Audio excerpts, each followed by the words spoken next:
Hello, everybody. You're listening to the Big Chill Podcast. This is episode 879, England in a Thriller.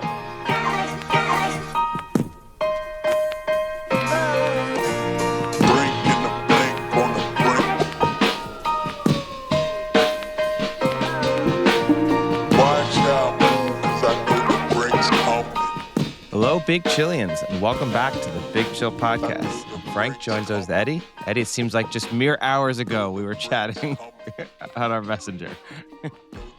Yeah, it's not been super long. Obviously, the England match ran late, started an hour late, was already super late here to begin with.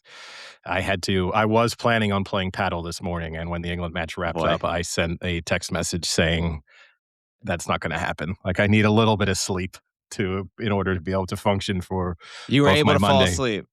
It was tough for me to fall asleep. I was so energized after that match. It took me a while, but all the occasion, the team, everything against us, we found a way. He sounds like a legit Muppet. He makes Patrick Mahomes sound like a normal person. Yeah, that was obviously for listeners. That was Harry Kane's voice in his post-match interview, which was mostly gone. So yeah, which I think kind of exemplified the England performance in a lot of ways. It was not the prettiest thing for most of the match, but they worked incredibly hard. But yeah, no, it took me a little bit to get to sleep. Yeah. I watched actually some of Major League Cricket as I was trying to doze off to try and, that'll put you to sleep pretty fast. It turns out watching Major League Cricket where a team is chasing 102, that'll do it for you. Boy. Yeah, my Whoop messaged me about 20 minutes after the match ended and said, you were in a high stress level zone for the last 90 minutes. You should think about taking it easy and going to sleep. And then I looked, my heart rate had gotten to 155, which for me is pretty high watching a sporting event. My resting heart rate's like 50. I think that's pretty high for anyone when you're sat still. Well, I wasn't sitting still. Let's be serious. I was up. Yeah, no, I got a jumping. warning. I got a warning from my Apple Watch that I may need to go and have my blood pressure checked, which is the first time I've had that. It was a legitimate, hey, we've noticed some trends in your heart rate that maybe should be checked out. It might be worth going and having your blood pressure checked. So yeah, I think it was a stressful evening for everyone. I mean, I got to say, the last match, I had messaged a few people, you and some other English friends saying, like, I don't know if I'm cut out to be an England supporter. Like, this is just too stressful. And that was in a match that they ended up kind of easily winning at the end and coming through comfortably. This one was like next level stress. I mean, that's probably the best England performance I've ever watched, as a supporter. I mean, maybe you put in the last Euros against Netherlands when they won 2-1. I mean, obviously that was the semifinals. That's a bigger match in terms of down the bracket, but this was just unreal. Yeah, so it's a tough one, right? Because we'll get into a few things. England fought incredibly hard. And the thing I'll say is, I think, and for American listeners or non-European listeners, sort of non-big football fans, I think it'd be tough. But I think most countries, they have a style of play that, regardless of how good they are, sort of embodies the thing they like about the sport. And for England, that is gritty, hoof the ball clear, big slide tackles, big defensive headers. Like, you go and watch even a Premier League match, it's unusual that those things can get the type of applause and cheers that would go, it would be almost unnoticed in La Liga or Serie A, where, that would just be sort of ugly football. And I guess it's similar to what, say, if you're an NFL fan or some college football fans, and the idea that you kind of love like hard-nosed football, and that, like Steelers fans. University of Georgia. Yes. Steelers Defense, fans. Like, run the ball. Yeah, you're going to be gritty, and if you want to be a true Steeler, you got to be someone who leaves it all on the field for them every game, and that's what makes you a legend. And to a certain extent, like, Brazil, it's always the flair, like that's what they're supposed to have and sort of play pretty football. Spain is tiki-taka football. Even France is flair. England, it's just sort of sweat and blood that's supposed to be left out there after a performance, and this would go down as one of the matches that most represents that. Certainly in my lifetime, there's a couple. I know the match in Rome in qualifying for 1998, and there's a kind of iconic clips of either Paul Ince with his head bandaged in blood and Terry Butcher with his head bandaged in blood. We didn't quite have that. That was probably the only We did. thing We had missing. Harry Kane's voice. That was We had Harry bandaged. Kane's voice, and we had And Jordan you have Henderson. Jordan Henderson broken arm. Probably breaking his wrist post match. Most action Jordan Henderson's got all World Cup. Yeah, Jordan Henderson's spectacular performance managed to get himself booked and break his wrist seemingly without kicking a ball. So that's that's got to go down in history book. To settle the debates of whether or not Jordan Henderson was a useful addition to the squad. This might be a little bit of a tough pill to swallow, and we're lucky that gets completely overshadowed by England winning. So fortunately, it probably won't be too much of a storyline. But no, I mean, I'll say this. So much of how I feel about that England performance is based on the result. I think England sat too deep too soon. I think trying to just defend and kick the ball clear for 20, 25 minutes was a mistake. I think they were lucky that Mexico actually played really badly in that period and worked perfectly into England's plan of we'll just hoof the ball into the box and hope to win a header when England have brought on gigantic defenders, are making no effort to clear the ball, aren't closing us down anywhere more than sort of 30 yards from their own box. So I didn't like the way that England actually approached the final half an hour, but Mexico didn't score, so it feels great. But I think on another day, Mexico find an equalizer, England eventually get knocked out because there was no way they were going to survive extra time. Like it was win in the 90 minutes or they were out. That was pretty clear because you're not going to be able to readjust either in strategy or just on the effort levels that you put in, plus the tactical changes that you've made in terms of who's even left on the pitch at that point. So kind of lucky in that respect. And I'll say this. The reason why we were lucky is because Mexico aren't that good, ultimately. Like a good team finds a goal in that final 20, 25 minutes. We're fortunate that Mexico, despite the intimidating environment, the elevation, despite all of that, they're a mediocre international team, and that allowed England to get by. Yeah, there was a point, going back to what you said, like the inevitable felt like was going to happen. There was a point where they cleared the ball out, and then Mexico brought it back, and then they cleared the ball out, and then I forget, the announcer was like, "Oh boy, they've just killed 20 seconds off of that, and here they come again." And there was a point where I was like, "Oh my God, there's no way they're going to be able to do this." Because in my head, I'm just kind of calculating they're going to have to do this at this rate another 30 times. They're going to just have to clear the ball out. There's no way that's going to happen. And it was kind of shocking that at a certain point, you kind of feel even with all the crosses in the box, that eventually you're going to get lucky that a header is going to get not headed properly. It's going to bounce down and someone's just going to get a lucky deflection. Something random's going to happen that they're going to be able to score. And it almost did once or twice, but I think I kind of agree with you. Mexico just weren't good enough to finish it. I think Jimenez had that one where it was right to him in the front and he sailed it somehow 15 feet over the bar and he was 1 foot from the goal. I think a lot of teams would have capitalized from that, where it dropped down and you get that lucky bounce and you just drain it. Yeah, but here's the thing is I think they took off the two players who were making the biggest difference. And look, the tiredness factor on the Mexican side. And this is the thing I said going into the conversation, that we're all talking about how will this impact.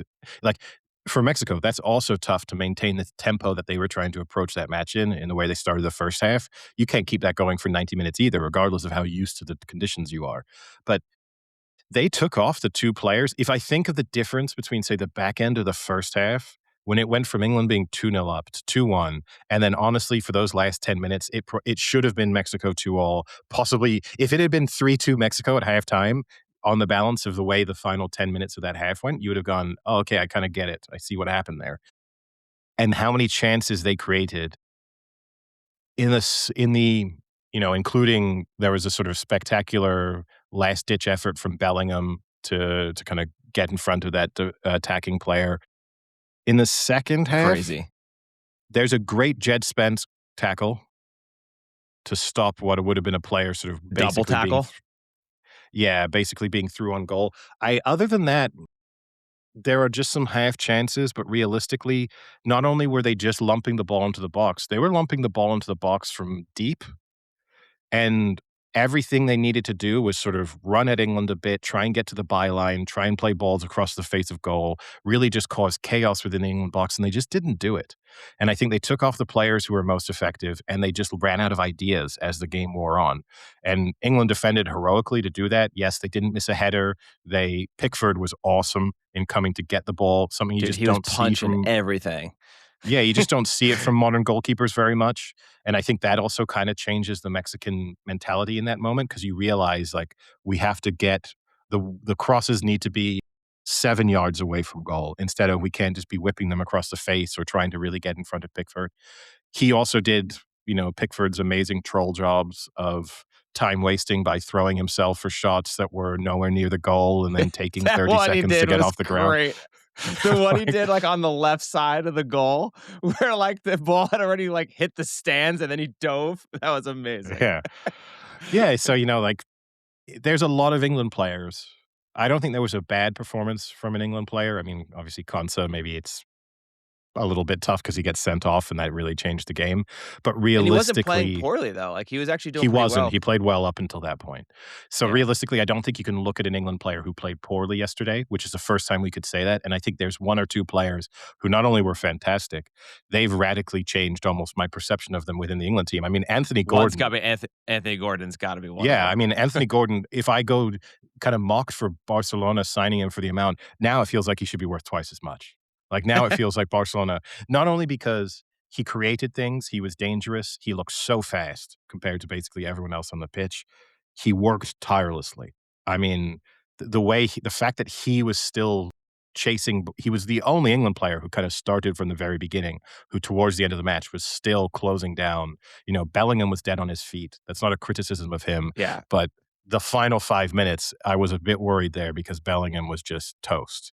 Like it was, they were Well, playing with nine he had men. that one good run where like he brought the ball into the corner.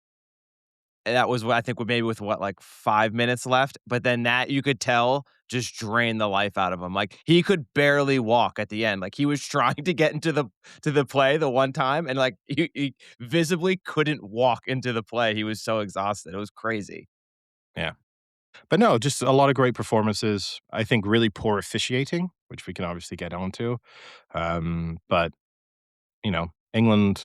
And again, like does it radically change before we get on to analyzing the performance in more detail, does it radically change what I think the ceiling is for this England team? No, because I don't think Mexico are the stuff. It's a hard, like, don't get me wrong, playing Mexico in Mexico City was a way tougher test for England than, say, France playing Paraguay or Spain, even Spain playing Portugal tomorrow. I actually think today, I think the Mexico in Mexico City is a much tougher test. But it doesn't mean that I think they can just carry that momentum through now and I worry a bit on what the physical toll of that effort will be on those players. So how quickly can they be, okay, they've got till Saturday, so they've got a decent almost a amount of week. rest. Yeah. But still, that's not, and they flew right out of that altitude, gone right after kickoff. Fuck, I'm surprised they didn't take a helicopter right from the fucking pitch and out just in case shit got dicey. Aside from Jordan Henderson, he's still in Mexico City. He's getting the best treatment ever. He's been left behind. He was England's sacrifice to the gods. In true Aztec style, they left Jordan Henderson behind to be beheaded at Chichen Itza. But we'll see. That's why they brought him. Yes. They're like, there might come a time, Jordan, when we have to sacrifice a player. Will you be that player? Yeah, he was there he was like Apocalypto to satiate the gods. So that's Jordan Henderson's greatest England contribution. Yeah, I agree with you. It was just an amazing performance on everyone. Just you could tell was just all in. Like Bellingham had that run with the 2 goals and then that play to clear it at the end of the half. That was amazing. Gordon was just nonstop while he was on. I mean, when they put Dan Burn in, I was like, oh boy. Dan Burn. We haven't seen him much this tournament, but he was fucking great, dude. He was like a stone wall in the middle there, just like heading at everything that was crossed. He was just getting in the way of it. Like Well, it yeah, I was mean, impressive. he's he's like a statue from Easter Island, so like it's not surprising. It's not surprising that he's going to win headers if you just throw the ball into the box. He was the Uh, right player for that yeah. environment. So again, Like if you even kind of Spence, who's been criticized a lot this he was tournament, great. I think, he was phenomenal. Like the balls, I think, to like sometimes make some of those slide tackles is so risky, and he just was not scared at all. He had like 3 or 4 really good slide tackles. It was like, oh my god, just like if you do that just slightly the wrong way, they could be fucked here. But it was a great performance. It was so fun to watch. Like it No, was there weren't any negatives. There wasn't a single England player who I think had a sort of subpar performance. They're mostly if we did a kind of player ratings, they're mostly going to be in the 8s and 9s based on how they played. Uh, and to be honest with you too, also that England performance in the first half to get to 2-0, at that point it was a 10 out of 10 performance. They'd absorbed the pressure. They'd kind of they got let them tire themselves out, which yeah. was like the right move. And then they slowly started to keep possession more and more and sort of start to venture a bit more forward. They got those 2 rapid goals, and it felt like, wow, this is going to be as easy as I thought it could be. And the unfortunate thing was the goal if they'd been able to get into halftime at 2-0, then that would have been a much different game. But yeah. And then again, too, the same. Like every time it felt like they were, then it was like, oh God, they're down to 10 men, 2-1 up. And then right after the hydration break, immediately a penalty, 3-1. That You penalty. thought like, oh gosh, it's going to be easy again. And then it was, 3-2 fairly rapidly. So, well, in a sense, I always talk about like that's the more fun way to watch your team win. Like that's way more enjoyable to me than watching England just go to Mexico City and win 4-0. That's what being a supporter is supposed to be like. You felt like you kicked every ball, headed every ball. You kind of finished the match feeling like you'd played, and there was a roller coaster of emotions throughout it. That is what it's supposed to be. I mean, I wish I'd been that in talking about like games you could have been at. To have been, I mean, I'm be a bit worried about what leaving that stadium would be like, but So but in I've terms of watched a being few there would have been Instagram amazing. clips. I don't know if you watched, but they said like the entire walk, it was just getting drenched with beer and piss. They said for like a good half a mile, just people just throwing beer and piss at every England supporter they left. But they had a full police barricade to get them out to like a far enough area of the stadium where then I guess there wasn't enough people to like really cause an issue. But that Well, must they be just ran out of something. piss. Probably not. Certain moment, They're just very, the they're hydro. very, they've got it stored for weeks. So, where do we start in terms of the So I guess various let's just talking points?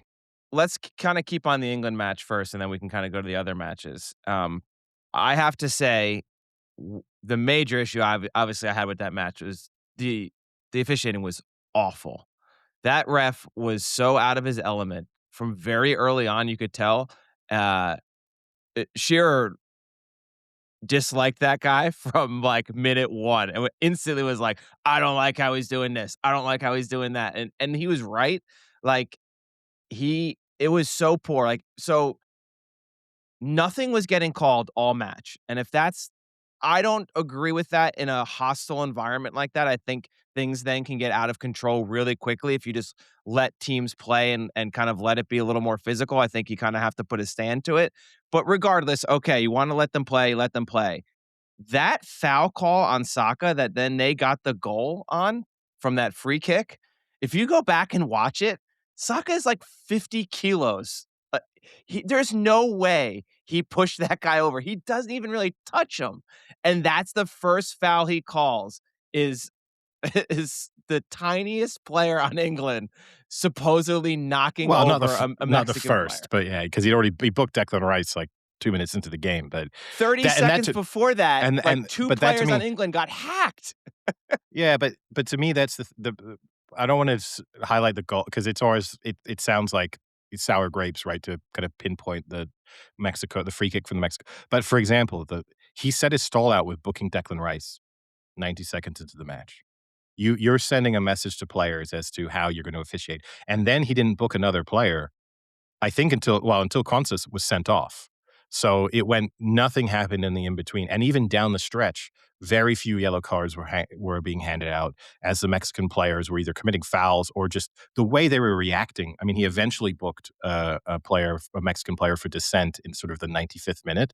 But the way in which I don't understand, because you had a referee who, and Shearer touched on it early, he was sort of getting in players' faces and Yeah. sort of trying to establish this sort of dominance over them. But meanwhile is then happy to be called every name under the sun after he awards a foul or gives a throw in or whatever. I don't get how you have those two mindsets. Like, to me, it's either I'm going to dominate this, I'm going to really be in charge. So if you say anything to me or to the touch judges, the linesmen, like, you are going to get a booking, or it's I'm going to let this kind of go. And I think I'm all for letting people play. I don't think you can go into a match of Mexico in Mexico City in a knockout game of a World Cup and think, I'm going to let them play. You are going to let a match get out of hand. And I think there's a few matches this World Cup, including the France-Paraguay match on Saturday, where they are so lucky that the refereeing has been terrible. They are lucky that no one's been hurt because of the way they've let matches spiral. And you know, all credit to both England and France in those environments for, relatively speaking, kind of keeping their cool. There are only a couple of moments in both of like, France had it get to them a couple times, and England a little bit yesterday. There were one or two moments I got a little worried. Kane got a bit worked up at one moment, but overall, like, handled the pressure pretty well. Yeah, and it was the inconsistency too that was just so bad. And don't want to sound like I'm favoring, that England weren't getting any of the calls or anything like that, but there were certain times where a Mexican player would run up into his face and start screaming at him, and he would let it go on for like 30, 40 seconds, just a random player, and then kind of just be like, go away, go away. And then at one point, Harry Kane went to him to like discuss a call, and it was as if like Harry Kane was like a fan that had run onto the field. He was like, get out now. And Kane like pointed to his captain badge, like, I'm like allowed to talk to you. I'm the captain. Like, why are you screaming at me? Like, the inconsistency was just ridiculous. Like, that penalty again, and we'll probably touch on this because this was one of my main talking points so far from this round. That penalty, the amount of time he let the Mexican players sit there and scream at him, and then, like, trying to get to Bellingham and then get to Kane, and just kept telling him, like, "Go away, go away." Just give him a fucking yellow. Like, at what point, just, like, if you just set a precedent and do it, then they won't be as annoying. Like, it's just so frustrating watching, like, they kick up the dirt and kick up the field like we've talked about before. Like, just get them out. Book them and get them out of there. Like, it was just so strange to me. And, like, exactly what you said, like, you book Rice 30 seconds in, but then you don't book a player who won't leave the penalty spot for 3 minutes. Yeah. No, the penalty thing, and it has been an issue, obviously, in multiple matches now, and that's something that, in all these efforts to try and stop players rolling around on the ground. And here's the other thing I'll say is, I get that, and I'm in favor of the hand covering being a red card thing. And I understand that in most part, it's there to have the crackdown on racist or homophobic remarks and stuff like that, which I'm all in favor of. But it's a weird one to me that that's a red card. Meanwhile, there was and the one that springs to mind the most, there was one when Harry Kane, uh, they gave a foul against a Mexican player for a sort of free kick that's whipped into the box, where Harry Kane sort of goes down and, makes a little bit of a meal of it. He kind of rolls around and holds his ankle for a second, and probably wasn't too much there, but it's what happens. And the Mexican player stands over him and just hurls abuse at him as he's laying there on the ground. So that's okay. That's a nothing in terms of, I'm sure he wasn't complimenting Harry Kane or telling him, I hope his ankle's fine. I'm sure there were some awful things said in that exchange, probably in Spanish. So I guess the good news is maybe Harry Kane can't even understand it. But still, you're going to get the... Well, I don't know what language he was speaking at the end of the match. Didn't sound like anything I understood. But, like, that's fine. But if you just cover your mouth, it's instantly a red card. I think you either have to be putting in an effort to crack down on abuse and sort of foul things being said, or you're not. And that to me is a bit strange as well. That also happened, I think, at least once or twice in the France-Paraguay match, where, like, a Paraguay player, like, literally stood over France, but, like, didn't even let them stand up at sometimes, like, and nothing. Not even a booking. Yeah, no, it's just strange to me. And again, it goes back to the idea of the match is gonna spiral. And what you're gonna end up doing is a French player or English player or whoever is going to be annoyed and worked up by that and then make a challenge that they shouldn't do.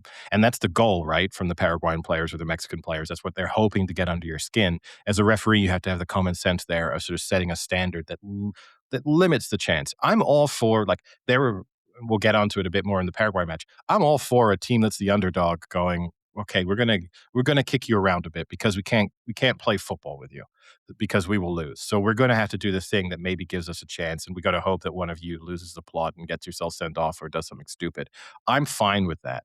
But there's still a line that has to be drawn as to when that crosses becomes unacceptable. And I think in the Paraguay match, we definitely saw that in the England match. I mean, and I'll say this: I don't think he got with VAR, because obviously I'm not going to give the referee on the pitch credit because a couple things had to go to VAR to get the correct decision. In the end, I think all of the decisions, all of the major decisions are right. Kwanzaa is a red card. It's a reckless, dangerous challenge.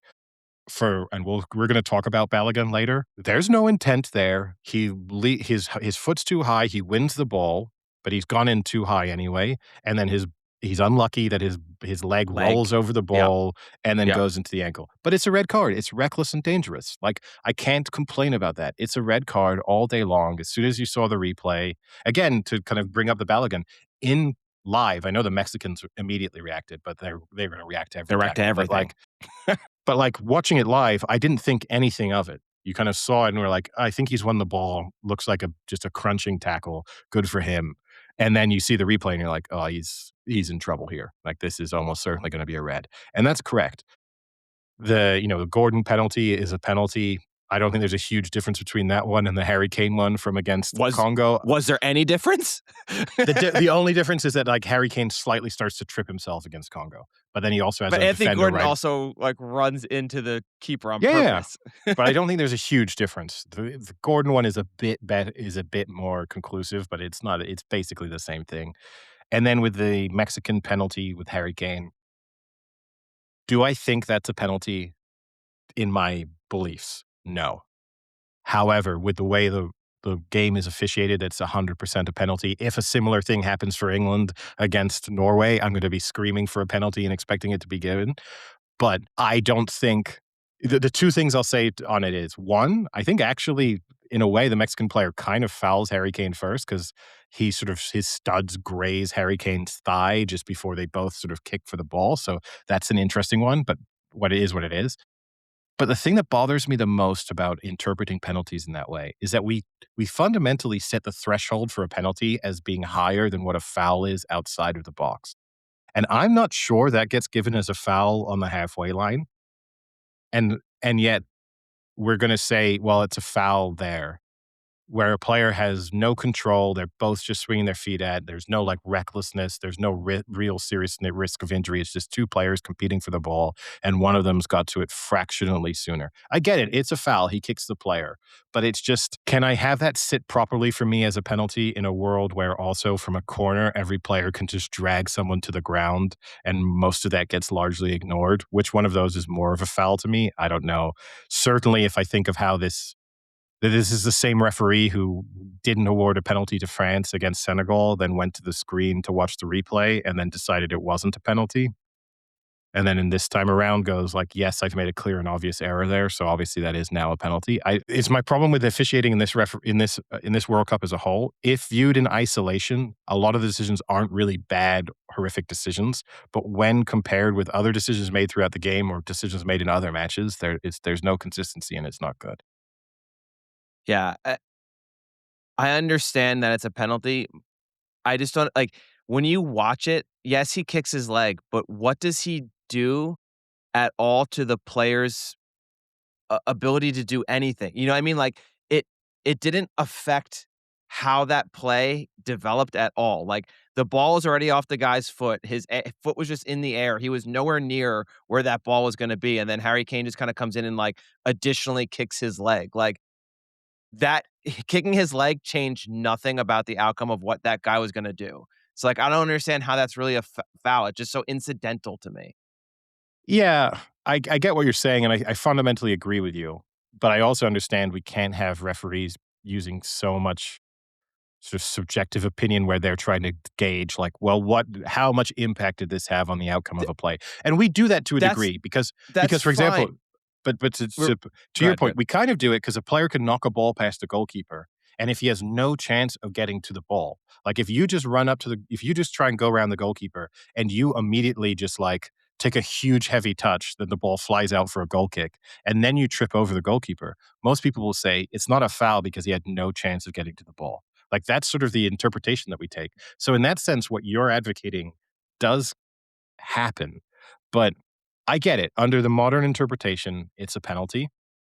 And I don't want to be called hypocritical because if the same thing happens in England against Norway, I will want it to be a penalty, and I'd be shocked if I was like sitting in a bar watching and I see that replay. I knew as soon as I saw the replay, I was like, oh God.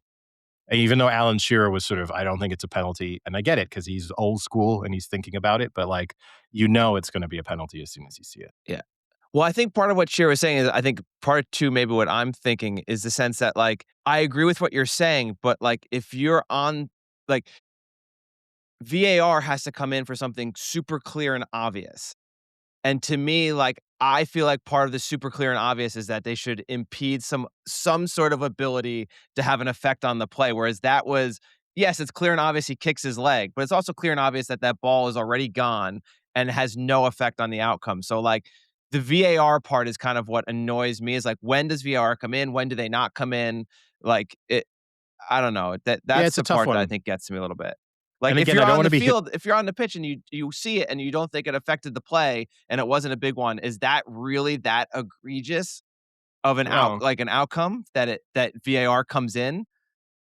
And look, here's the tough thing is, right, these are all judgment calls, and we need referees to be able to use judgment calls, and that can be one of them. Because like, last episode we discussed the penalty that was awarded for who was it? For Belgium, where like part of the people saying it wasn't a penalty well, the ball's already passed him. So like in a sense, this is where it gets tricky, right? Because that's sort of in a say, oh, it had no impact on the outcome of that sequence of play. But that doesn't become a free. So like there is a degree of sort of impact that Harry Kane could have had in that moment where I would say, regardless of what the outcome is in terms of where the ball's gone, that's definitely a foul. And this is tricky, right? It's not a sort of science where you can completely define what is and what isn't a foul at all times. But yeah, to me, that shouldn't. As I said, what bothers me is we set the threshold for penalties higher, and that doesn't feel to me like the threshold there is higher. That is something that happens all over the pitch, and then a lot of times no foul would be given, and the Mexican player wouldn't have even thought anything of it. Like if they had just been competing on the halfway line and the ball had been then kicked, and Pickford's like picking it up, I don't think the Mexican player is too frantically appealing for a free kick. A little tough based on what we saw last night to say that, but I think within reason in most instances you just go like, oh yeah, we kind of kicked the ball at the same time there. Like I can understand Harry Kane was adamant that he also kicked the ball. Like he thinks in that moment he's kicked the ball. He hasn't, but he thinks that sort of simultaneous contact with the ball. It, it is a penalty, but it isn't. But then he got booked for arguing with the ref in that moment. But the guy who wouldn't leave the penalty spot for 13 minutes screaming at the ref didn't get booked. Yeah, no, look, that bit controlling matches. And here's the thing is, and I'm going to come Easy. Easy. realistically, I know that the World Cup is the world's game and that part of that is having referees represent different regions of the world and different countries. But when we get to the latter stages of knockout matches, and particularly like really tough environments like that, I think FIFA should be thinking about, and I know they'll point to like, this is this guy's fourth World Cup, so he's vastly experienced on the international stage. I think I want someone who's refereeing the very highest level of football week in and week out to be handling that type of match. And I don't think Iran qualifies as that, in the same way, and I'm not being biased, I think the refereeing that I watched with Blackburn in the championship week in, week out is dire. And I don't think any of those referees should be refereeing World Cup matches. And I don't think that just because if the championship was transported to Iceland and was exactly the same level, that well now we have to pick an Icelandic referee. Therefore, one of them will represent, will like be getting. And if Iceland, because also the problem we then have is right, you can't referee your own nation. So then, as we get to the latter stages of the knockout ones, it actually kind of preferentially favors referees from smaller countries whose nations don't make it that far. And so we sort of end up with people in the most intense environments who normally don't step anywhere near to that type of stage.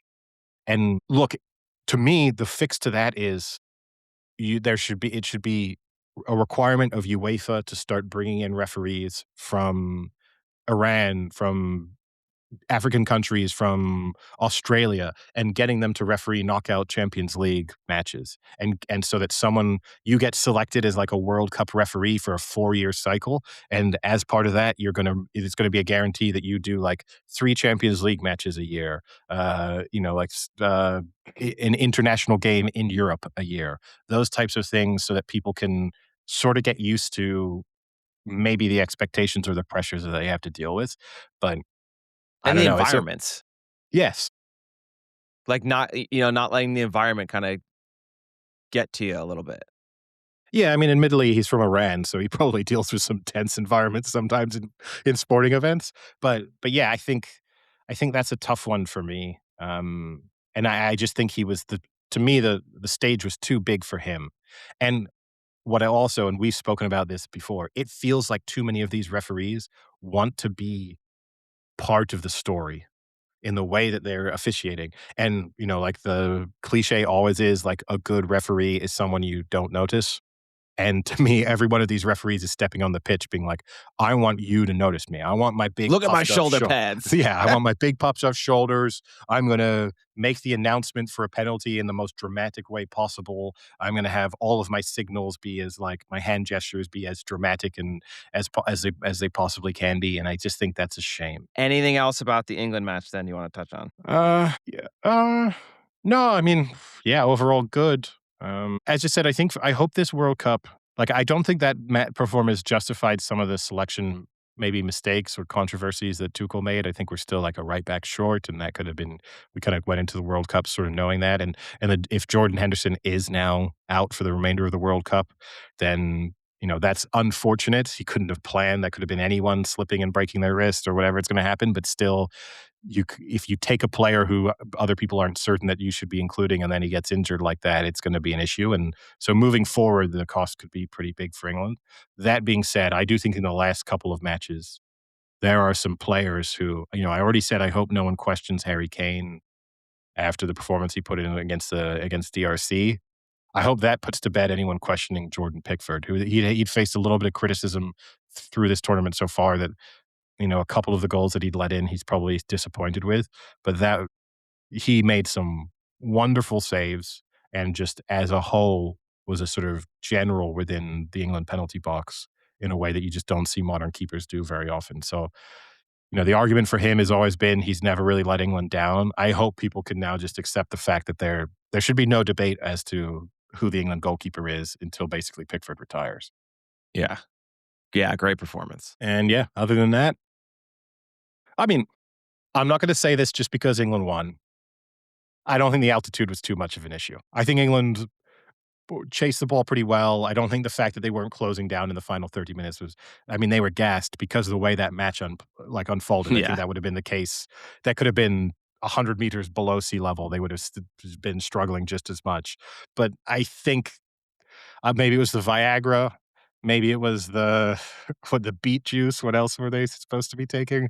Well, the various tricks that they were supposed to get. But yeah. I'm interested in the Viagra one because England seemingly asked for permission to take it because otherwise they could fail drug tests for it. Vasodilator, yeah. Yeah, so they got an exception to take it. But then when they were asked about it, the players all joked and laughed as if this was a ludicrous suggestion by people asking them. And it's like, it wasn't the press creating this storyline. Yeah. Supposedly they tried it behind closed doors the first practice, and it was an absolute nightmare. So they tried to play it off as a joke. Yeah, I mean, and that came from I think Maradona always took Viagra when he played, but then I don't know if I'd use Maradona as what this various substances he took as to whether or not he's the greatest indication of how to handle it. But yeah, Last overall last player to score a brace before Bellingham in in Mexico Azteca City. Stadium was Maradona in 1986. Yeah, yeah, and look, and we'll get on it a bit now. I mean, England go from a kind of underwhelming couple of performances to they should be penciling themselves into the semifinal, and that's the tough thing is Easy. managing expectation. No, but I mean, there's no excuses. In the same way that I felt like there were no excuses to lose to Democratic Republic of Congo. There were no excuses to lose to Mexico, even at the Azteca. And there will be no excuses to lose to Norway. Even if afterwards it's like, oh, well, we physically exerted ourselves so much, we couldn't fully recover. We had a couple of injuries. We've got a suspension in Kwanzaa. Well, we'll see. We'll see if that gets overturned. But yeah, it's and we can use this as a transition onto the Kwanzaa's suspension deserves to be served. And I know that Tuchel after the match was like questioning what is a suspension now, and on the back of the Balogun uh, decision, and joking that Harry Kane could reach out to Donald Trump to see if he could get the suspension overturned. What a farce from FIFA in terms of what they've turned this tournament into. It's Unbelievable. it's such a shame for I for whoever ends up winning this, it's going to slightly overshadow things, especially if there's one or two more controversial things that happen in the latter stages of this tournament. But it's really a farce at this stage. It's I cannot believe that, and I don't even know what the official they've postponed the suspension, right? I think that's the official kind of terminology ruling. Yeah, They haven't eliminated it. They've just now that he can serve that suspension up to a year, I think it is. which is the same thing they did for Ronaldo. So there is some precedent for this. Like But Ronaldo in the but knockout in wasn't the Ronaldo's before wasn't his red card though before the World Cup it started? was no, it was, but they did the similar postponement, which allowed him to play in Portugal's last he would have been suspended, I think, for the first game of the World Cup or maybe the first 2 matches of the World Cup. I think something like that, and they postponed it. So there's some precedent that they do this sort of this ban postponements just before listeners get, fat, passionate American listeners get up in arms that like there is precedent. We're not the only ones who benefit from this, but there is no precedent. I think the last time they said it's been done in the tournament is like 1954 or something Yeah. along those lines. So there's no modern precedent in terms of within a tournament deciding to postpone that ban. And, we spoke about last episode, you kind of said, is this the perfect thing for the US? Because it's like the asterisk if they lose, it's the big excuse. You're the bad guys now. Like there can be, you know what I mean? Like now it's the whole world is going to want you to lose because it now feels as if you are benefiting from something that no one else in this tournament would have. And also I think too is a lot of people like to play the, "Oh, FIFA's corrupt. Look at this. Oh my god, FIFA's corrupt." That you have to rip that card up, burn it, take the ashes, and scatter them across the ocean because you can never use that card again. Like, Well, it we can because it turns out FIFA is corrupt. It's just it's no, worked in no, the no, but US it's worked in the y US's favor. as an American, when you kinda claim the, like, "Oh my god, they don't want us to win because now we're good at this sport, like, it's so corrupt," that's gone. Like, no, no, no one else is getting this type of benefit that they are. Eh, I mean, I like FIFA to me looks the worst in this for sure. Like, obviously, this is so unprecedented. There's been so many reports too about how like, or I guess people complaining about there is no like panel or committee to even decide on this. So like, at least if there was some sort of protocol in place and it got overturned, you can be angry that, it didn't deserve to be overturned. The committee that voted on it, that was unfair or whatever. But there isn't even any of that. There's no protocol. There's no committee. It's one guy who runs FIFA who woke up that day, got some calls and some emails and said, "Okay, I'll just change a rule." It's such a bad look for such a massive organization that so many people are bought into. Like it is just so it's awful. Yeah, and look, the thing I hate is, and I'm going to really criticize Fox because I was really happy to watch the BBC and ITV coverage yesterday when the news came out. Like ITV was doing the Brazil-Norway match, and then the BBC did it. I was so happy to see every single pundit, presenter just calling it out as being unacceptable. Former players, everyone. And then I saw the clips of Fox News of like Zlatan and Thierry Henry towing the American line of saying, "Well, the original decision was incorrect. So, like, this is unusual, but ultimately, sort of justice is served." No, that's not the way sport works. It never has been, never will be. That isn't what this. Those aren't. We came in like the idea of sport to a large extent is that we all agree on a set of rules and a framework, and that's what makes it kind of unusual from the rest of life. Is that we basically say this is how things work, and it cannot change until we get to a certain clear moment in time where we can then review it. It's like an NFL season when people get unhappy that like midway through the season they changed this. This isn't how NFL rules are supposed to work. And we came into this tournament knowing that there was no way for a red card, justified or not, for a straight red card to not involve a one-match suspension. That the only thing that could be determined was whether or not it required additional matches of suspension. And then now they've thrown that out midway through the tournament and said, actually, no, we got some calls from Donald Trump. And seemingly, I mean, the reports are that not only did they get some calls from Donald Trump, but that they were putting together a legal team. So Clay Travis reported that President Trump, Commerce Secretary Howard Lutnick, and the White House task force head Andrew Giuliani put together a team of elite lawyers from outside the government to challenge the Balogun red card. Specifically, they challenged the use of slow motion instant replay to give the red card, which they argued violated FIFA's rules. The president also conveyed to Gianni Infantino, FIFA's president, that the appeal had been filed and he believed the red card penalty was excessive.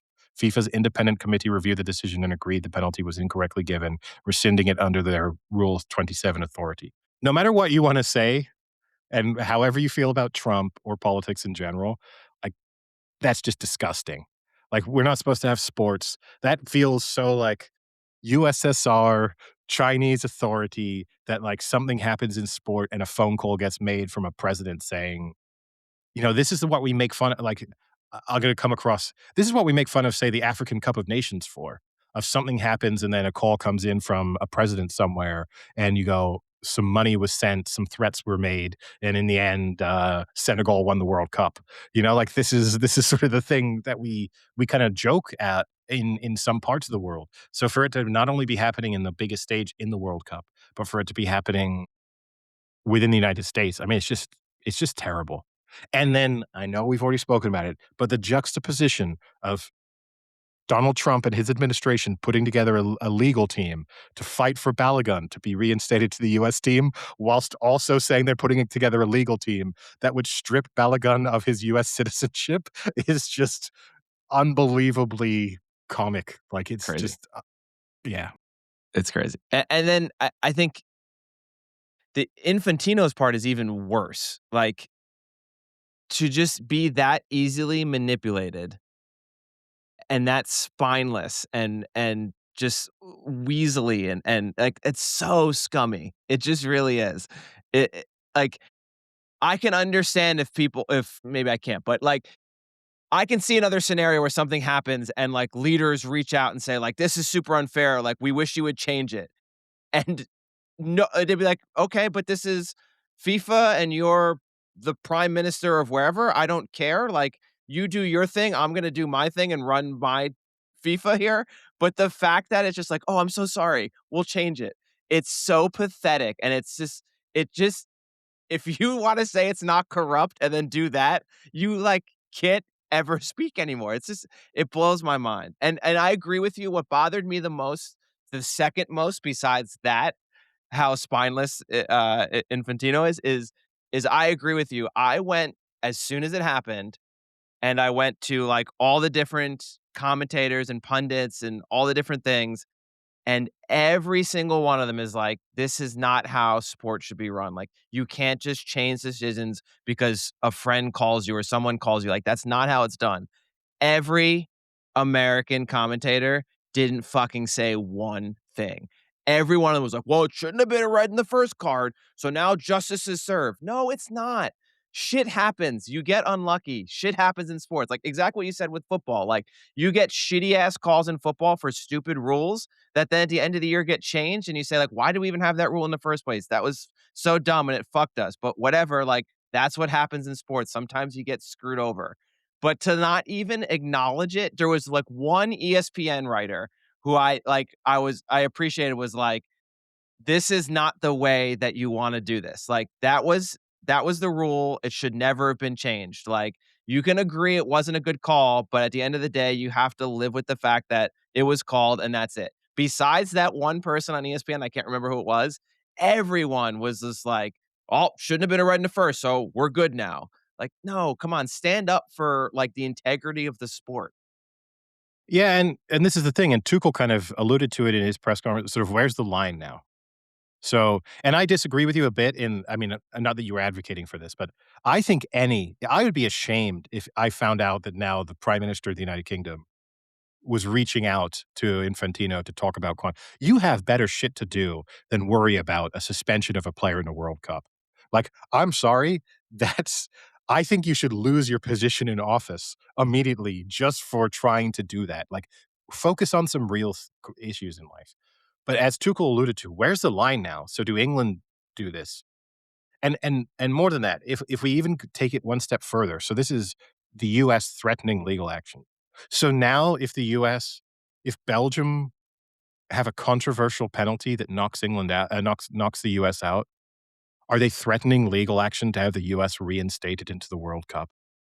Are they seeking damages because of lost revenue from a refereeing decision? Like where does this stop now? Because you've basically said it kind of works. So now we're gonna have to figure out where does it stop working? And where are we now where do we completely not accept it to be used? Because we all know, as an England supporter, I can point to 10 tournaments in my lifetime that we've been knocked out of where I've gone, that was a pretty bad refereeing decision. That one went against us. Oh gosh. And yeah, in the moment it hurts, it sucks. You never really forget it. I could still remember the ghost Lampard goal against Germany that would have made it 2-2. But I would have been ashamed if then post-match it would have been England calling up threatening lawsuits to say that England should be actually either the match should be replayed or England should be back in the tournament. Like what a pathetic it's just sport. Bad decisions happen. You get the rub of the green, sometimes you don't. Sometimes decisions go your way, sometimes you don't, and you just move on. Like it's just the way it works. And I think, I mean, Tuchel alluded to that with the red, but I think in the end of the day, I don't think it would matter now because I think yellow cards get reset after the quarterfinals. But like O'Reilly's yellow card, I don't know if you've seen the replays now of it. Like they have the other view. It was the play towards the end of the match where apparently he like elbowed the guy and then the guy pretended like he was bleeding. They have the back view. O'Reilly never even touched. All O'Reilly's doing is walking off. He puts his like elbow up to kind of like almost kind of protect himself, and the guy pretends to walk into it, doesn't touch it, and then feigns that he's got like a bleed or whatever. O'Reilly got a yellow for that. If that were a back-to-back yellow, how is that not something that then you would like appeal, and say like, "Oh, now he's been suspended for the next match?" No, we want that suspension to be pushed back cuz he really didn't elbow him. Like, where's the line? But Where's the line now? it also gets more complex than that because O'Reilly was booked and then he was immediately taken off. Because there was the decision obviously taken that he was too risky. Like Declan Rice was the only player England were obviously comfortable having on a booking. And everyone else was like, well, we're down to 10 men. We know you're going to have to throw yourselves into challenges. We know what's going on. We can't have a defender on a booking. So then he was immediately subbed off.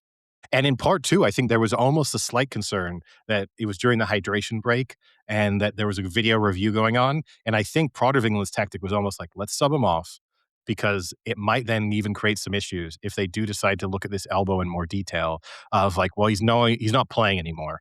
So what happens with this red card if you now send him off once he's already been substituted? Can we sort of try and reduce that risk? But like the booking has immediately impacted England's strategy and decision-making and tactics. Had Spence come on and given away a penalty, can England then say, hold on a second, Spence wouldn't have been on the pitch? if you hadn't incorrectly booked O'Reilly. And O'Reilly was playing extremely well. O'Reilly never gives away a penalty in that same scenario. So now we've got to relitigate this situation because you've made a mistake. Like, this is sport. There's no end to this if we keep doing this. And, like, it just bothers me to my core as to, like, this is not and the worst is Sepp Blatter coming out and saying it's unacceptable, former FIFA president. I mean, Sepp Blatter was as corrupt as they come, like indicted for accepting bribes, ran FIFA but in a sense, it was like the charming days of FIFA of like, well, you were just taking money to have a country host the World Cup. You weren't actually trying to fix the outcome. You were just like, hey, if Russia wants to host the World Cup and they give us enough money, good for them. Like, we'll line our pockets on the way to hopefully having a great tournament take place. Those were the good old days now. Like, I now dream of the idea of like, it was corruption, but in a way that we knew and in a way that was sort of comfortable. And now it's corruption to a level of we don't know quite who knows how much money Infantino has made off of various dealings with who knows who within this World Cup organization. And we'll never, ever know. And he'll stay in power and continue to make these awful decisions. But I didn't actually know that Sepp Blatter was even still alive, so this was just a useful reminder that he hadn't died in the past few years. But also, when you've got him coming out and speaking, then you really know you've crossed a huge line because he didn't have a lot of lines when he was in charge of FIFA. So I guess moving on past that, do we want to quickly then round up the rest of the round of 32s that we didn't discuss from our last one? Obviously, since we're now in the next round, we can go a little quicker through them. Yeah, I mean, the big one, I guess, was Argentina, Cape Verde on Friday, I guess the two big ones. Argentina, Cape Verde, which we could just say, I mean, one of the more surprising results in the World Cup. All credit to Cape Verde for Crazy. the fight that they showed and scoring. I mean, their second equalizer, one of the best goals of the World Cup so far. But Argentina, I think, were in cruise control and thought that the goals would flow eventually, and especially once they went 1-0 up, I guess they thought that was it, and it came back to bite them slightly, and in the end, sort of lucky to at least avoid penalties. But that was, and then the big controversy, I suppose, the immediately when we stopped recording was the Croatia-Portugal match, which one of the best matches of the World Cup so far, if not possibly the best match, with Portugal somehow managing to hold on at the end with a controversially disallowed goal for Croatia Feels in like the months final ago. moments. Does feel like a long time ago. Great game. Either team could have gone through. We've spoken off podcast, obviously. I think the goal was correctly disallowed. I'm not even relying on the snickometer sensor in the ball to. It's so crazy when you watch the back views. Like, I don't know where you're seeing what you're seeing, but to me, the ball does not change, and even the spin on the ball doesn't change. Like when it goes by them. I will say this: I agree with technology. If the sensor in the ball says it hit, then it hit.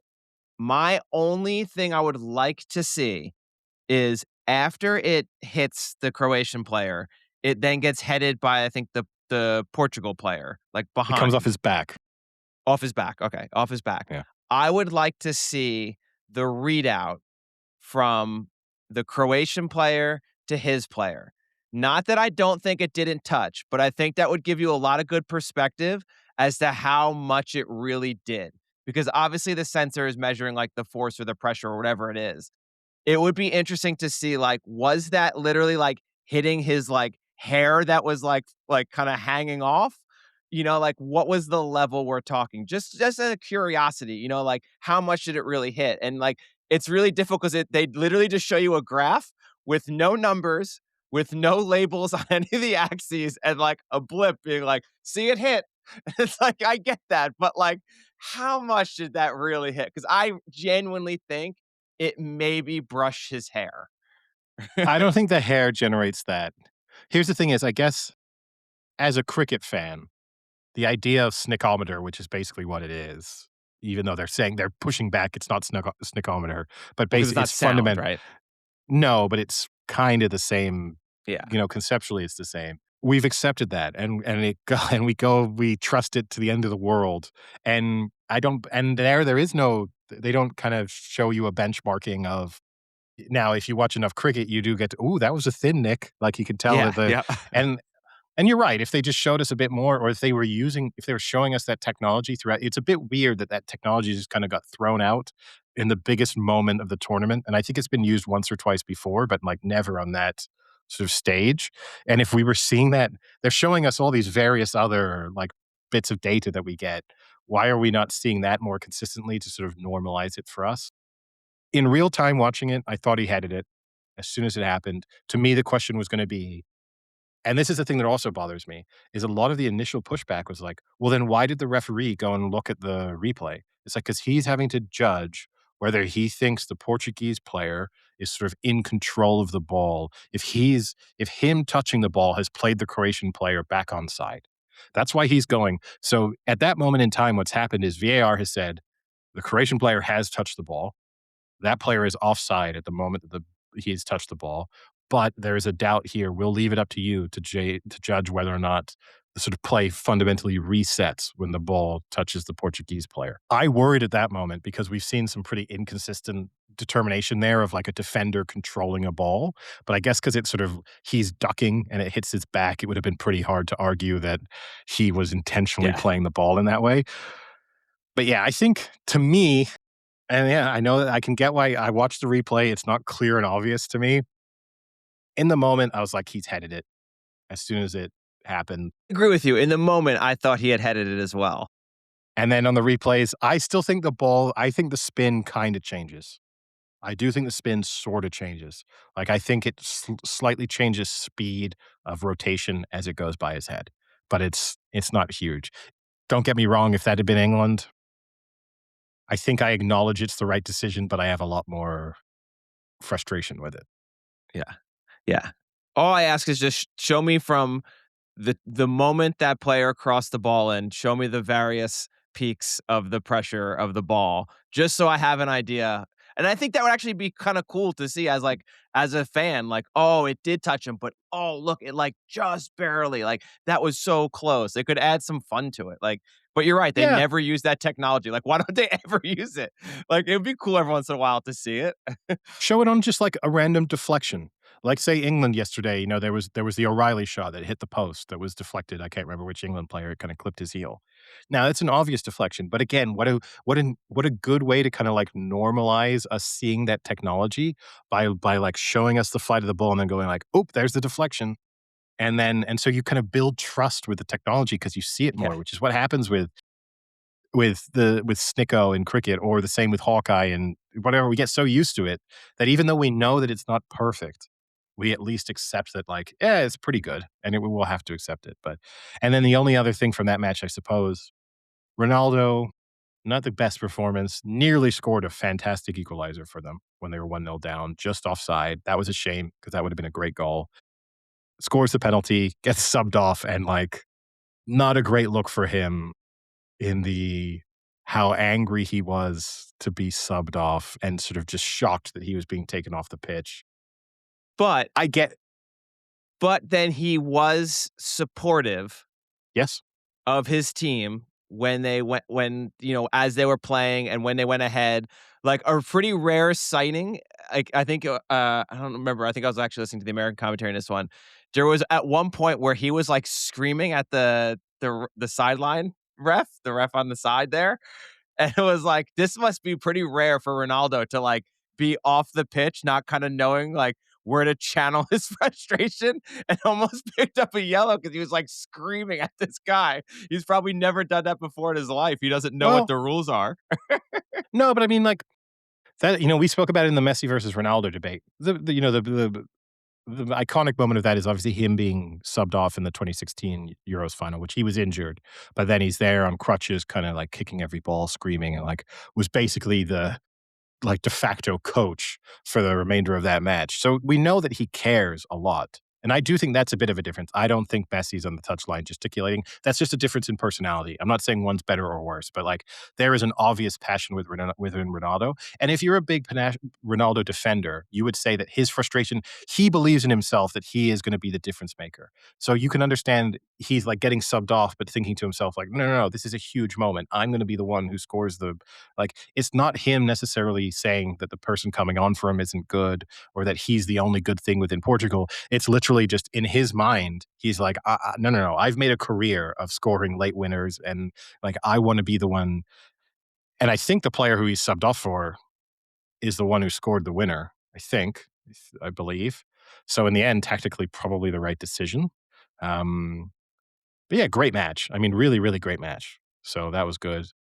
And then, yeah, kind of moving into the next round, obviously, Paraguay, France was not a great spectacle. Yeah.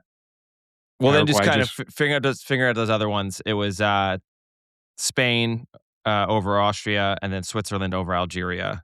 Both pretty definitive wins. Well, we'd already so not talked much about on the that. Spain game.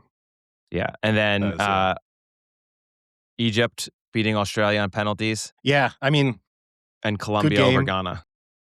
good game in the Egypt-Australia game. Made the controversial decision of substituting off the goalkeeper Yeah. to bring on, and then he didn't get work. close. Didn't work. It's a bold move. It's a bold move, Cotton. Let's see if it's going to pay off. It didn't And really I pay get off. it. It makes sense because you get a goalkeeper who in the 20 minutes sort of leading up to the penalty shootout gets to sit there and like look at all the data about the directions that goalkeepers go in. I do think though that the Australian goalkeeper was on the pitch and made some fantastic saves, and Great maybe you just have saves. to trust someone that on the day like it's just clicking for them, and that some of the penalties are saving his guts and reactions and everything. And so maybe you'd rather have the person. And I do think you put pressure on the goalkeeper coming on that like he's got to make a difference.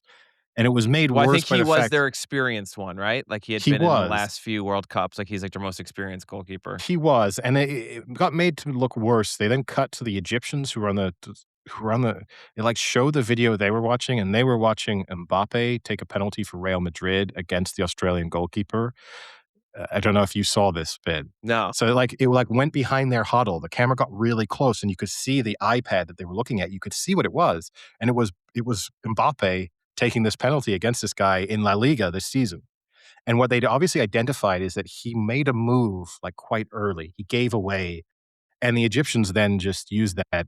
I mean, that Australian goalkeeper went half a step early for every penalty and got close to one of them, I think the first one, and then never even went the right way for the remainder of them. And obviously had the big embarrassment of Mo Salah does like the Panenka on him and then kind of laughs at him on the ground, which Yeah.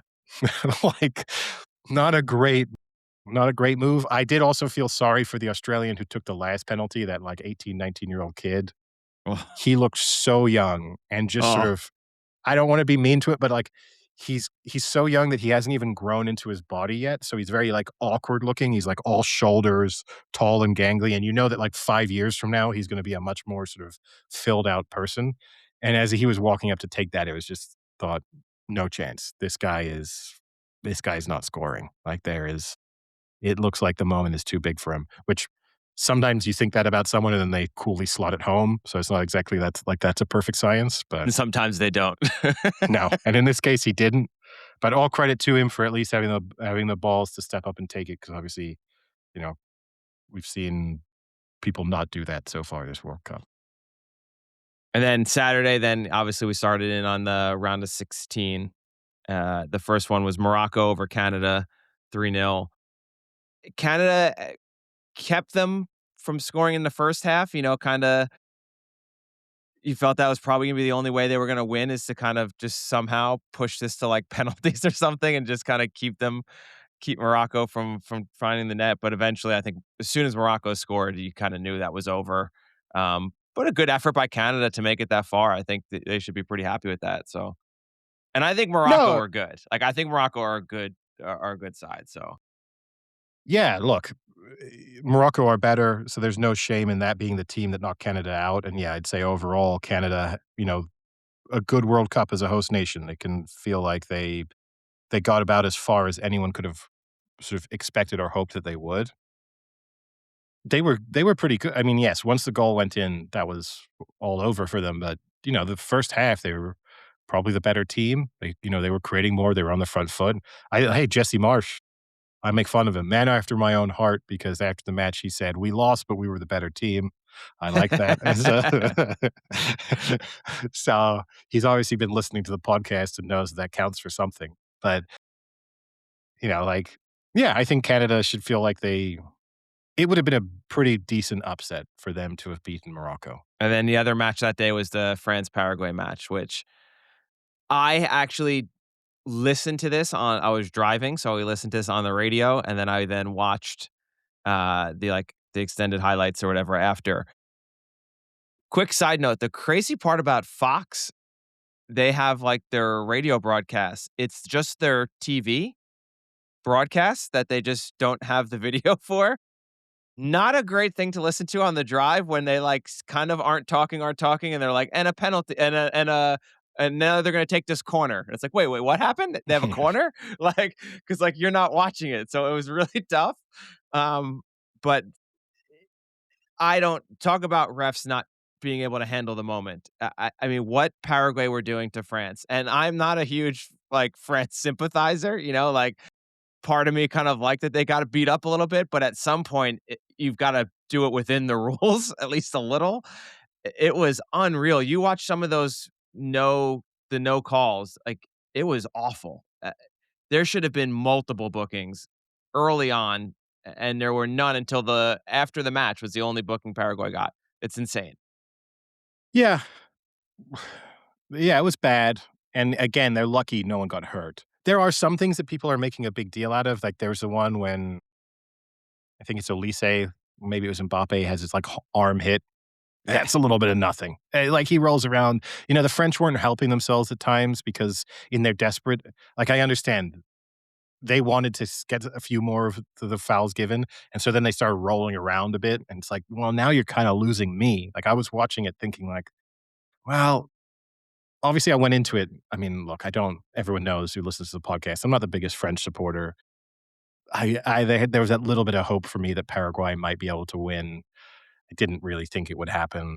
And then I kind of switched to being like, well, this isn't a style of football I like to see being played. So now I hope France win. And then France started rolling around a bit too much. And I was like, never mind. Just fucking kick them off the pitch. This is okay. But what I will say is this. France still look like the best team in the World Cup. I do think Paraguay tested them more than any side has been tested, and it did show a little bit. I think if you're one of the countries that maybe will play, Morocco is a much better version of Paraguay. They're going to be just as physical, and I think in the same way we've spoken about, what will other teams take from this? Will they see there's a weakness there? I think Morocco will watch that and go, all right, we might have these guys because that unstoppable front four, maybe not so free flowing when you're getting pushed, shoved, kicked all the time. And we'll give it a go too. And let's see if the referee lets us get away with quite as much. And Morocco is a better footballing team, so they pose more threat going forward and they can play on the ball more. And they also won't sink to quite the same levels. But if they're allowed to be anywhere near as physical as Paraguay were with France, then I think France could at least face a pretty stiff test there. So, the good news for France is if they can get by Morocco, I don't think, and they're likely going to play Spain in the semifinal. I don't think Spain are going to see that and think that that's a tactic they're going to employ. But England or Argentina, Jamal's been hitting the weights. But England or Argentina in a final, oh yeah, that might be maybe Dan Burn starts for England. Just man mark Mbappe. Good Lord, just kick him every time he gets near the ball. But yeah, I think the better team won, and it would have been a shame for football. As I said, I understand as a massive underdog, you need to do something different. You can't just go out, play pretty football, lose 3-0, shake their hands and say, thank you very much. It was such an honor to play against you. You're all much better than we are. The right team won. So it's a World Cup and you're going to try and do what you can. And as the match wore on, they realized they could get away with more and more. But a lot of that was completely unacceptable. And credit to France for handling it as well as they did. And in the end, the fact that the thing that separated them was, again, it was a penalty, but kind of a soft penalty. You know what I mean? one of those where you go, like, yeah, it's a penalty, but relative to all the other fouls that are being committed on the pitch, that actually seems rather acceptable. It's, sort of strange that that ended up being the difference maker. Yeah. And Mbappe, And then I lastly, respect okay. Mbappe, but I'll say he seems like a massive troll job too. So I can kind of get why he gets kicked a bit. There are moments where you can see, and especially because obviously he's speaking Spanish with the Paraguayans. Mm, there's some lip reading that's been done where you think to yourself, I probably would have given him a kick as well. Like yeah, Speaking of troll jobs, we got on to our last match. And that's Brazil-Norway, and Neymar's last match and last goal in the World Cup, we think. which was not a great look for him. No, he just announced it. Wow, I don't trust announcements anymore. Who knows? But yeah, probably. I mean, he's barely fit enough to be in this one, so it's hard to imagine that 4 years from now he will even be playing football, never mind in a position to play. I thought Neymar, I mean, he didn't do anything wrong. I thought, look, it's not unusual to see the goalkeeper and the penalty taker maybe do a little bit of that exchange. And then look, the Norwegian goalkeeper played out of his skin. He was man of them. I know Haaland grabs the headlines because of Unreal. his 2 goals. They won because of their goalkeeper. He pulled Unreal. off, like, Brazil should have won that match. And they will kick themselves looking back on it to do the Jesse Marsh, the best team won or lost. Like, Norway played well. Their game plan kind of worked of if we can hang in this long enough, eventually Erling Haaland might be able to score a goal for us, and that's what happened. But Brazil, I mean, awful penalty, the first one, just awful. Several other missed opportunities. The Endrick one-on-one, just terrible there when one of the passes of the tournament from Vinicius Jr. to put him through on goal, and to waste that by like a heavy touch. And then, I don't know, these one-footed players in World Cup, so he has to try and scoop the ball past with the wrong foot. But Casemiro, the sort of shot/cross that he had towards the end where all he had to do was square it and Neymar could have tapped it in, and then the incredible save to deny the own goal when it was 1-0 to sort of tip that onto the crossbar, plus a number of other saves he made in the first half. I mean, unbelievable. Best goalkeeping performance of the tournament so far by some distance. And again, I'll use the thing. I don't think England will have seen anything about Norway there and be worried. I'm happier that England are playing Norway in the quarterfinal than Brazil. Because Brazil, I would still, in the back of my mind, think if they click, you could just have Vinicius Jr. have one of those matches where he scores a couple of worldies and there's like nothing you can do. Haaland's not easy to contain. This isn't a gimme. A quarterfinal is never going to be.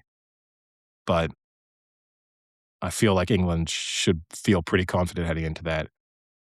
If you're Haaland, what a wonderful way to take Norway through the quarterfinals. You get to go up against basically his nemesis in Gabriel and embarrass him for the first goal. I mean, the movement that he Embarrass shows, him. and I love it. just win I the loved header. it. And then his reaction to scoring the second goal as he just sort of turns around as the ball, before the ball has even hit the back of the net.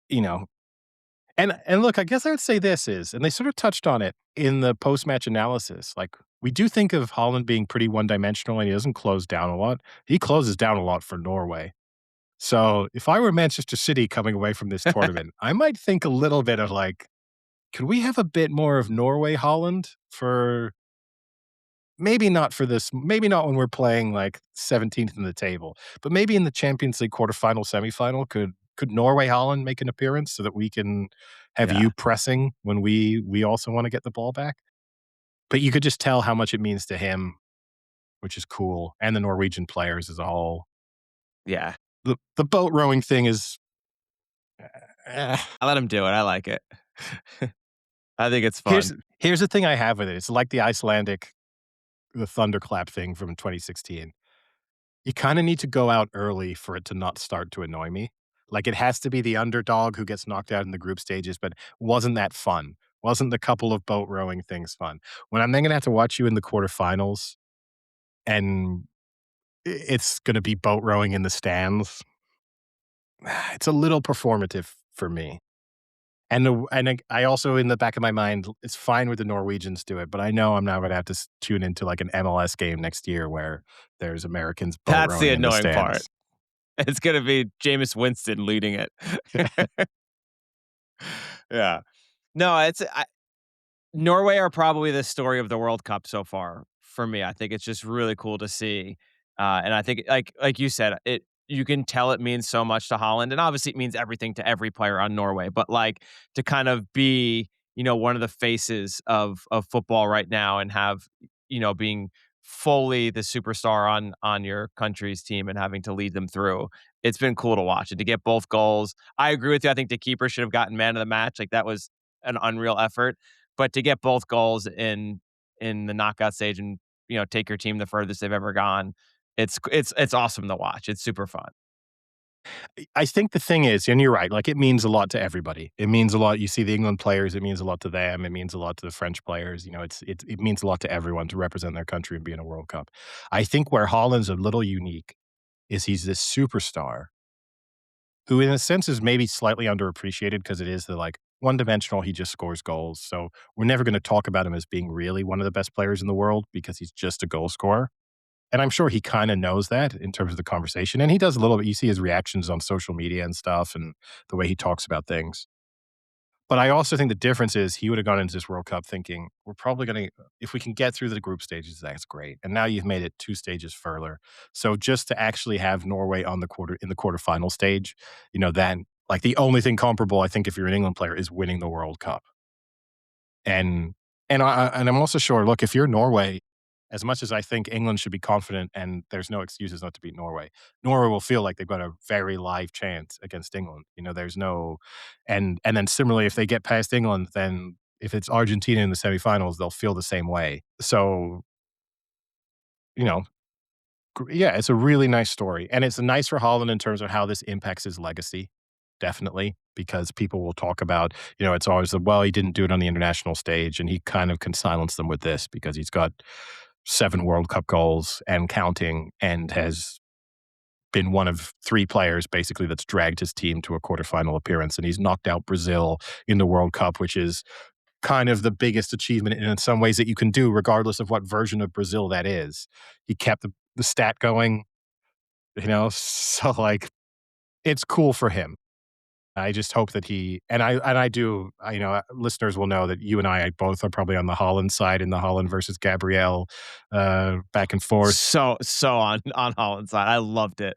Loved every second of it. So good to see him carrying that over to and I just hope here's I'm gonna say this too for Arsenal supporters and for Gabrielle in the Premier League.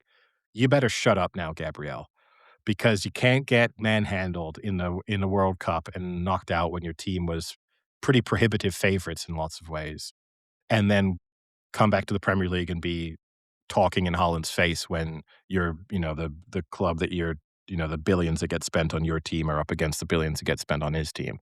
Like this should settle the debate for a while until Gabriel can actually show that he can win that battle a couple times in a row. Yeah.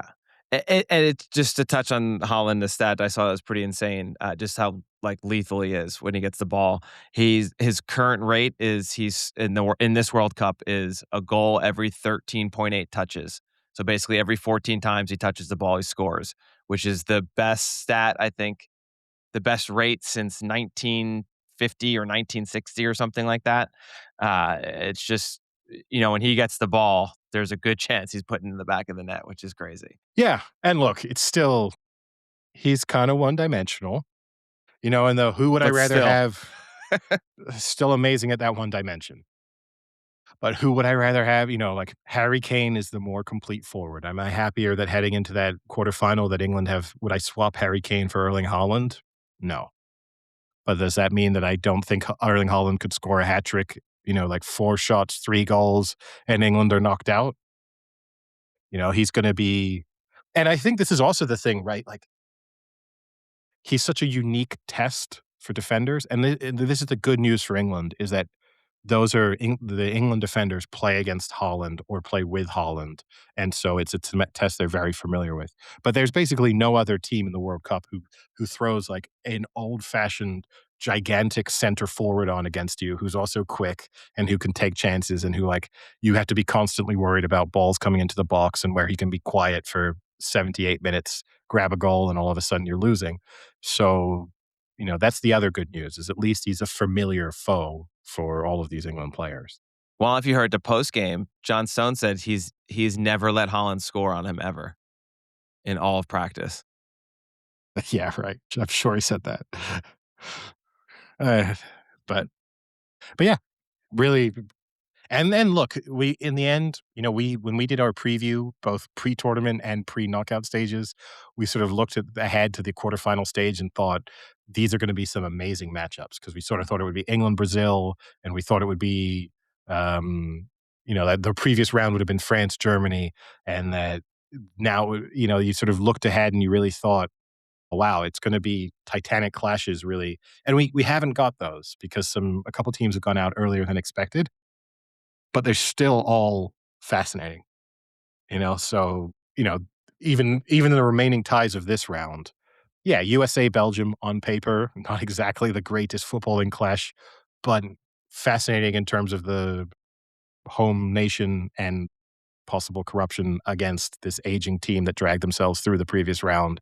It's all, and that's what makes it so annoying that there are these things that slightly overshadow this World Cup because actually it's been, in terms of the quality of the play on the pitch and the results that have happened, it's been pretty great. Yeah.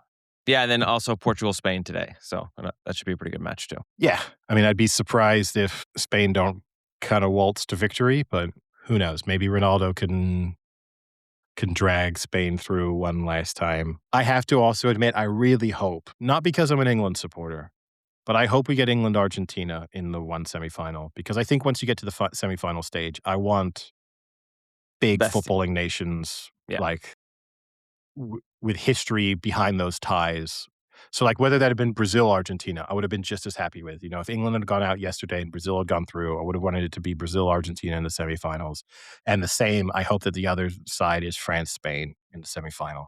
And if we get that, then you get a lot of rivalry and history in those semifinals. You get guaranteed that no matter what combination makes the final, you also get history and storylines and, something interesting there.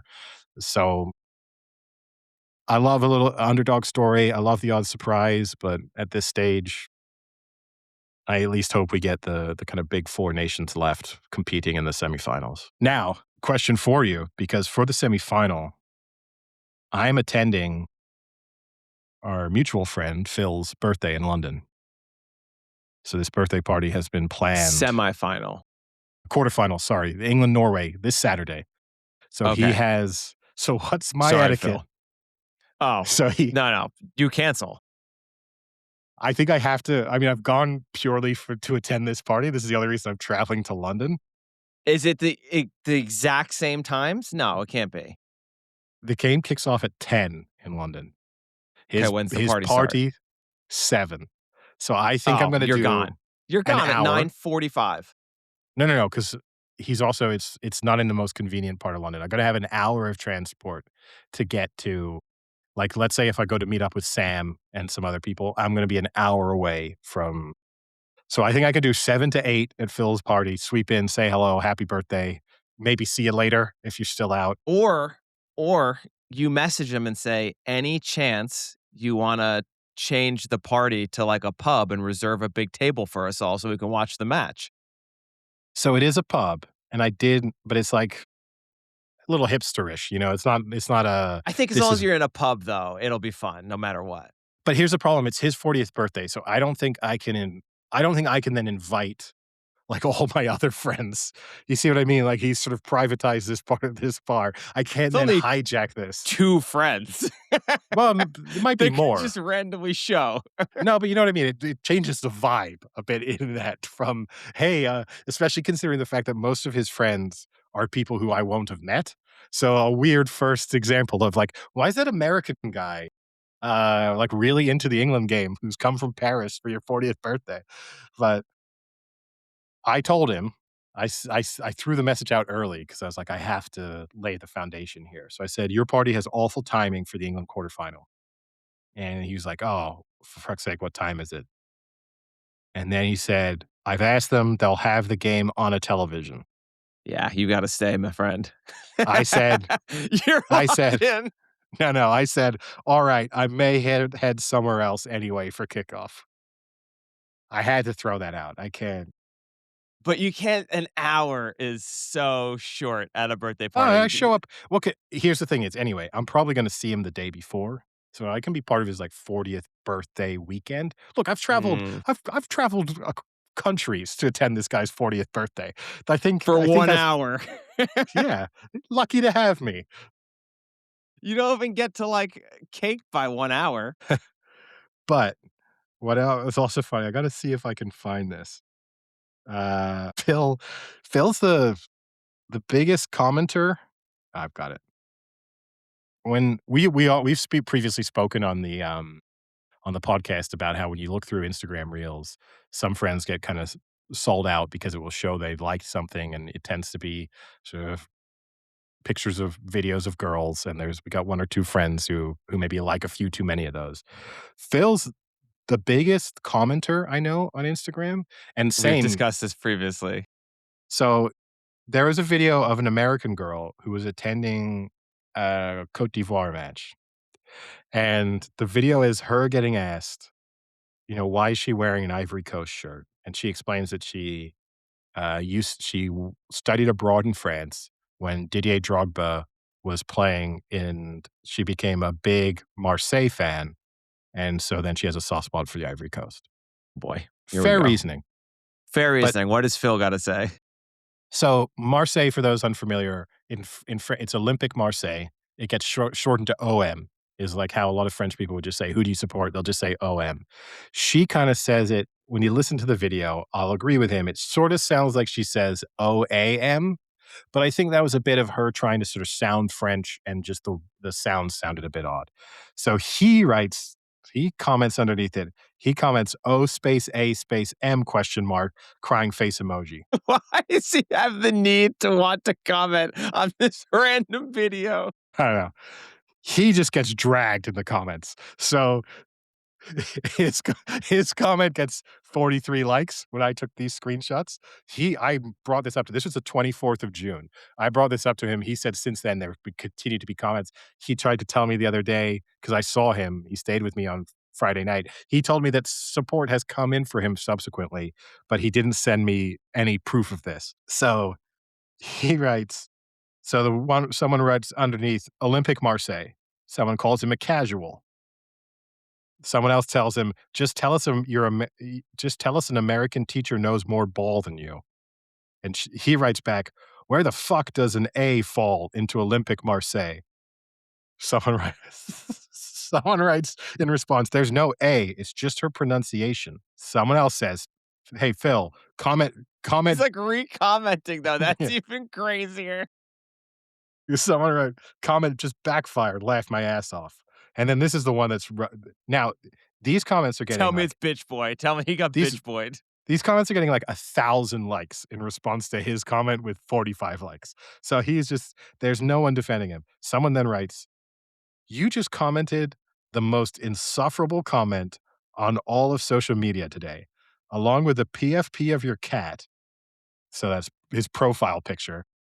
You have to be the absolute biggest loser in the entire world. Holy shit. Oh, what did he respond to? Which the next comment is just, it's not too late. You can still delete your comment.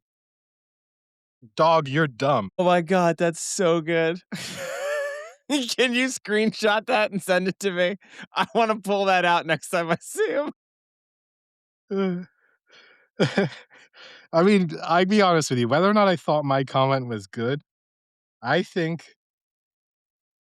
Oh, and then someone else wrote, let's just pretend she did say OAM. What do you get out of trying to make fun of somebody who is showing love or appreciation to a sport and team she has no affiliation to? Mr. Know-It-All. Mr. Know-It-All. So, yeah. Being called the biggest loser in the entire world today. Holy shit. I'd retire from the comment section for a while. That's so good. That's funny. I don't get why people comment on videos and pictures, really. If it's like the random one like that, you're just opening yourself up too. Criticizing, no. I get it when you're trying to like take part in the joke a little bit. I'm not a commenter, but I do go and check the comments sometimes, and I do like when the I love comments reading live up. them. Yeah, like, and so I do. It's one of those things. It's like me saying I don't get the people who review stuff on Amazon. Meanwhile, I do appreciate the people do Yes. review it. Someone's So gotta do it. It ain't me, yes, but someone's yes, gotta do it. and so So like I guess when thank you, Phil. Someone's gotta yes, be the yes, absolute biggest fucking loser on the planet so I can get a yeah, laugh. Thank you. yes, and thank you to the people who then called him out for it because that's what I need. But yeah, like I want the comment section to be active and I want to read it, but I will never participate. I might give the occasional if something's really funny, I might give it a like. Like if someone nails a joke, I'll get a like out of it. And I do a lot of, as you know, you receive it. I might share stuff and then go like read the comments because that can often be better than the initial clip. But yeah, Yeah. I'm not a There's comment nothing person. there's nothing like watching a video or like a meme or something or photo and then instantly being like, "I can't wait to read the comments." Like, please live up to, like, how much potential there is here. Yes. And unfortunately, a lot of the times that's because things are very mean. Like you can kind of get where it might be someone's physical appearance. It might be something that someone said, exactly where the comment section is going to go. But yeah, it was, Phil might have to retire from the comment section for a while. Maybe for his birthday, I just like print that comment out on a t-shirt and give it to him. No, do like, like when people have like the Instagram posts that they can frame, like it was a great post that had like so many likes, you can just that's, print it out and frame it. that's not a bad idea. Let me see if I can get that done and delivered by Thursday. I'm sure you can. All right. Anything else? Um, Sports wise, no. I mean, Wimbledon's ticking along. Tour de France has started. Listeners will know I love watching the Tour de France. I will see if I actually get to go to a stage this year. My travel might mean that I don't, which is a bit of a shame. But yeah, sports wise, I think that's pretty much it. Non-sports wise, I did start the second episode of the Larry David TV show. Okay. I have not. You're I'm out. done. I'm You're done. out. I'm Felt out. fully out. I'm fully out. I made it through one sketch of the second show. I was Wow. just like, Okay. do you know what? This is everything I felt about the first episode. And I know, look, Didn't it's not. change it.